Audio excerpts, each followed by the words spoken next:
L'influence qu'aujourd'hui les jeunes subissent, ça commence toujours de bas âge. Toujours de bas âge. Par exemple, moi, je vais donner un exemple sur moi. Je me rappelle quand j'étais petit, une fois je suis venu à la maison, je suis rentré à la maison.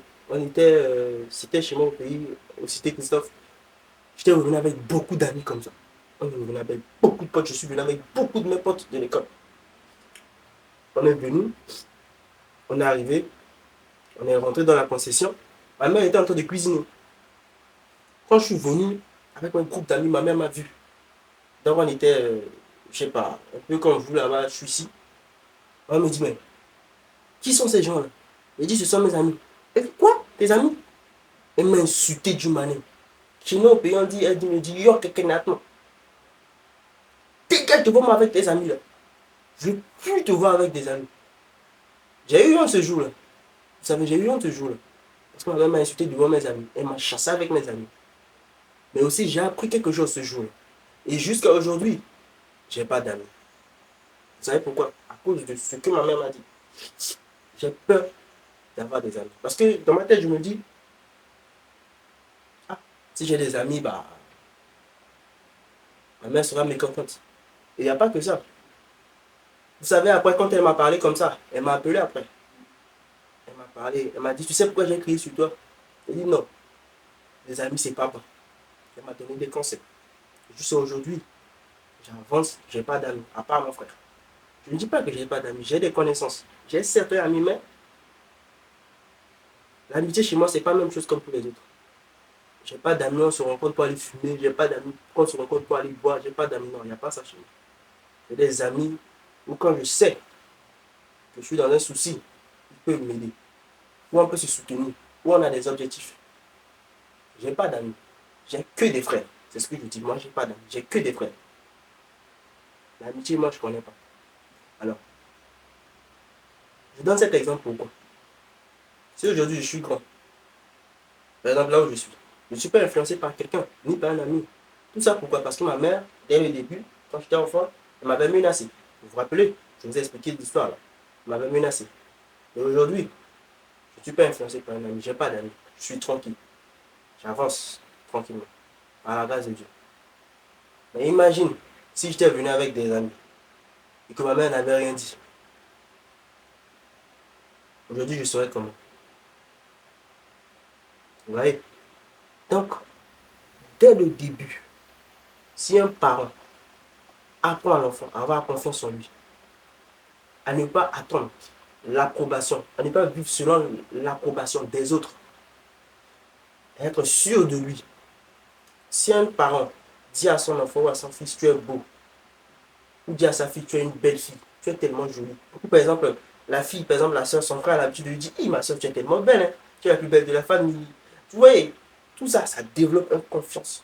Vous voyez, l'enfant, je ne sais pas si ça développe une confiance, la confiance de l'enfant, ça va monter dès sa jeunesse. Ça ne va pas le rendre orgueilleux. Il va avoir confiance en lui, il sera sûr de lui. Et demain, il ne sera pas influencé par les autres. Il ne sera pas influencé par le réseau. Il ne sera pas influencé par tout ce qui est autour de lui. Si déjà dès l'enfance, l'enfant dit à un enfant, son papa, le papa dit à un enfant, sache que même si personne ne t'aime, même si tout le monde te dit, sache que Dieu t'aime. Par exemple, si un parent pense à son enfant, quand l'enfant va grandir demain, même si tout le monde va le détester, même si tout le monde le déteste pour qui il est, l'enfant va mettre dans sa tête, il sait que Dieu l'aime. Il sait que mon papa, il sait que son papa l'aime, que sa maman l'aime. Il sait que par exemple son frère l'aime. Mais si vous ne dites pas à vos enfants la vérité, si vous les frustrez tout le temps, si un enfant fait quelque chose, tu es là tout le temps à lui parler mal, tu le décourages, tu le démotives. Si il a échoué quelque chose, au lieu de l'aider encore, tu l'enfonces, tu lui parles mal, tu lui crées encore des problèmes. Selon toi, demain, est-ce que vous êtes sûr que l'enfant aura confiance en lui?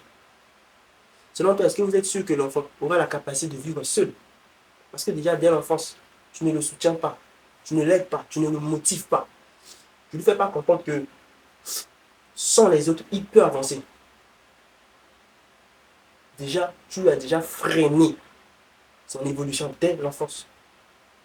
Donc, s'il vous plaît, encouragez vos enfants, quelle que soit la situation, bonne ou mauvaise, soyez là pour eux. Je ne sais pas de contredire l'éducation que vous avez donnée à vos enfants. J'ai juste de vous faire comprendre que aujourd'hui, je me rends compte que La plupart des gens que je vois, ils ont beaucoup de difficultés. Mais si ils vous racontent comment ils étaient jeunes, vous allez comprendre que ça vient de là. Tout vient de là. Tout vient de là. Donc, aidez vos enfants.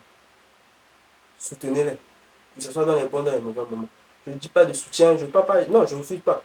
Je parle à ton enfant, mais dites-lui des vérités. Dites-lui qu'il est beau. Apprenez-le à prier. Apprenez-le à avoir confiance en Dieu. Apprenez-le. Moi, je dis la meilleure chose que ma mère m'a appris, c'est Dieu. Apprenez apprenez vraiment la réalité de la vie à vos enfants. Ça va vraiment les aider. Aujourd'hui, tu vois un enfant, quand il découvre, un enfant par exemple, je peux dire par exemple chez nous, vous savez chez nous, la plupart des parents, on ne parle jamais de l'amour. Hein. On ne parle pas du sexe. Hein. On ne parle pas de ces choses-là, vous savez. Chez nous, au pays, il y a certains sujets qui sont tabous. Principalement en Afrique, il y a des sujets qui sont tabous. Par exemple, le sexe, les histoires de famille, les histoires de spirituelles, tout ça. Là. Il y a des trucs qui sont tabous. On ne dit pas ça à l'enfant. Alors que un enfant, tu dois lui apprendre les choses. Pour que demain, il ne soit pas étonné de ce qui va venir devant lui. Si tu lui apprends que par exemple ça, il y a ça, il y a ça, par exemple en Ekoufa. Je me rappelle pendant les cours d'Ekoufa, on ne nous montait pas, on nous disait la vérité. Voilà le sexe comme ça, voilà comme ça. Si tu bats et que tu couches avec une femme, ça va te faire ça, ça va te faire ça. On nous parlait comme ça. À l'école. Moi, quand je rentre à la maison, avec ma mère ne me mentait pas. Je me rappelle une fois, j'étais jeune comme ça. C'est une histoire tabou. Je ne vais pas vous dire ça. J'ai pris un parfum, j'ai pris de droit, je me suis lavé, j'ai pris le dedans. Vous voyez sur les aisselles là, du sexe, tu vois, je faisais comme ça. Ma mère est rentrée dans la maison comme ça, elle m'a rencontré, elle a vu. Mais face, elle m'a crié dessus, elle m'a mal tapé. Elle m'a dit, tu es un homme. Un homme ne met jamais de parfum sur son truc, sur son sexe masculin. Un homme doit avoir une odeur. Même si je ne dis pas que tu dois avoir une mauvaise odeur. Lave tes aisselles, lave ton cou, lave tout. Mais il y a des parties de ton corps où tu ne dois pas mettre des parfums dessus. Tu peux te raser, mais ne mets jamais de parfum dessus. Il faut être fier de toi. Un homme doit avoir une odeur. C'est les PD qui met des parfums sur les trucs. Quand je dis PD, vous avez compris ce que je dis. Aujourd'hui, si vous voyez, il y a des jeunes qui sont sûrs de qu'ils avancent, qui sont fiers de qu'ils n'ont peur de personne. Regardez bien dans leur vie avant. Allez voir. Vous allez voir. Essayez de parler avec eux. Ce qui est sûr, ils ont une connexion comme ça avec leurs parents. Ils sont comme ça avec leurs parents. La force de chaque jeune, c'est souvent les parents. C'est souvent les frères. C'est souvent leurs sœurs. C'est souvent la famille. Et même si parfois la famille, je ne parle pas de tout le monde. Parce qu'il y a d'autres qui n'ont pas de famille, il y a d'autres qui sont seuls. Si tu es comme ça, accroche-toi à Dieu. Priez beaucoup. Car à la base de tout, là, c'est Dieu. Dieu va te donner, va te développer une confiance sans fin. Avec Dieu, je t'assure, tu peux être sûr de toi à un niveau toi-même. Tu sois devant des épreuves comme ça, c'est comme si c'est rien devant toi. Si vous êtes resté ici, c'est que la vidéo vous a plu. Vous regardez la plupart de mes vidéos, mais vous vous abonnez pas, les gars. Abonnez-vous.